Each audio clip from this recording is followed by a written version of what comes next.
Have you ever wanted to start creating content, but just don't know what equipment to buy? And have you ever told yourself, if I only had a better camera, I'd finally start my YouTube channel and commit to creating content? Well, today we're talking about a camera that can get you started without breaking the bank. The Sony ZV-E10. And guess what? You can grab one for just $700, $698 to be exact. So let's get into it. Before I got my ZV-E10s, I started my podcast using whatever I had. And that meant working with my two Sony a7 III cameras, which, if you know, have a 30-minute recording limit. I also used my iPhone as the main camera. Yep, my iPhone. I even downloaded the Blackmagic camera app to get the most out of it. It wasn't the best setup, but it was good enough. And I made it work. Because at the end of the day, getting started is more important than having the perfect gear. Fast forward to a week later, 1 week, I decided to invest in 3 Sony ZV-E10s. That's when I really stepped up my podcast game with a true 3-camera setup. This little guy right here is the Sony ZV-E10, and it's been my go-to camera for YouTube and podcasting. The compact size, flip-out screen, and solid video quality made it an easy choice. Now let's talk about why this is a great beginner camera. This camera is built for video. If you're thinking about getting it for photography, you might be disappointed. It lacks an electronic viewfinder, so you're stuck composing shots using the LCD screen, which can be a pain in bright sunlight.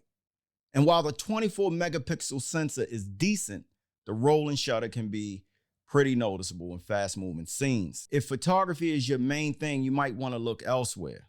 One thing I love about the ZV-E10 is the ability to save custom settings. For quick access, here's how I set mine up. My M1 is my main video mode, shooting in 4K at 24p with a picture profile tune for color grading.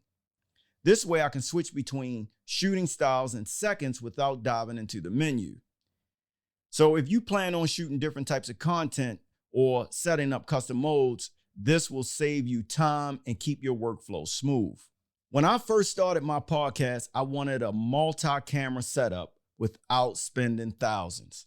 So I picked up 3 ZV-E10s, one as my main shot, one for a side angle, and one for my guests. The autofocus is reliable, and while there is some focus breathing, you can easily fix that in DaVinci Resolve or Premiere Pro. Overall, it was a budget-friendly way to get a professional look. And if you're looking to set up a podcast or do multi-camera content, the ZV-E10 is a solid choice. So, is the ZV-E10 worth it? If you're just starting out and need an affordable camera for YouTube or podcasting, absolutely. It's not perfect, but for $700, you're getting a solid video camera with great features. If you're on the fence about starting content creation, don't let gear hold you back. Pick up what you can afford and start creating right now. And if this video helped you out, make sure to like and subscribe and check out my other video right here. We talk about a lot of camera gear, and if you're using or have questions about the Sony ZV-E10, let me know. See you in the next one. Peace.